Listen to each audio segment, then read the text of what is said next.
Let's talk about RAM, our computer's short-term memory. We use RAM to store data that we want to access quickly.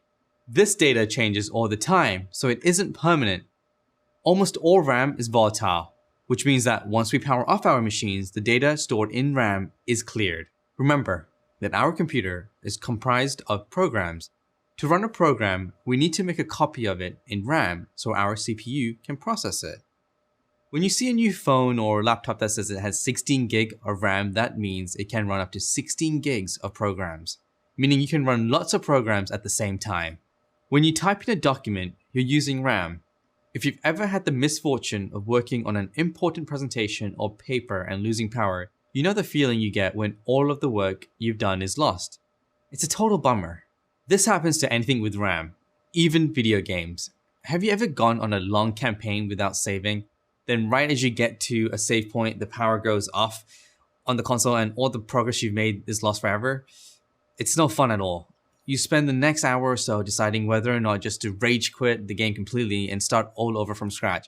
Not that this happened to me or anything, that was just a friend. Anyway, all of this happens because RAM clears its data when powered off. There are lots of types of RAM, and the one that's commonly found in computers is DRAM, or Dynamic Random Access Memory.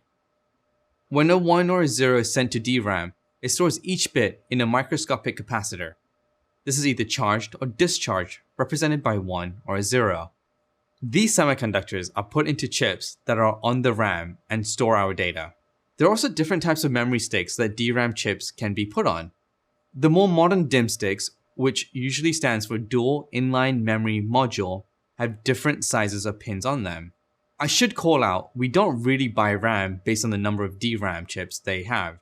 They're labeled by the capacity of RAM on a stick, like an 8 gig stick of RAM. After DRAM was created, RAM manufacturers built something called SDRAM, which stands for Synchronous DRAM.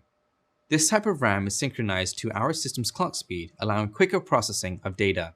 In today's system, we use another type of RAM called Double Data Rate, SDRAM, or DDR SDRAM for short. Most people refer to this RAM as DDR, even shorter.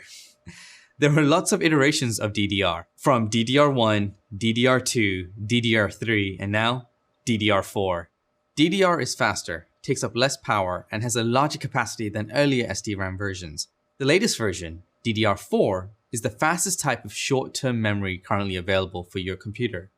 And faster RAM means that programs can be run faster and that more programs can run at the same time. Keep in mind that any RAM sticks you use need a compatible motherboard, where the different number of pins align with the motherboard RAM slots.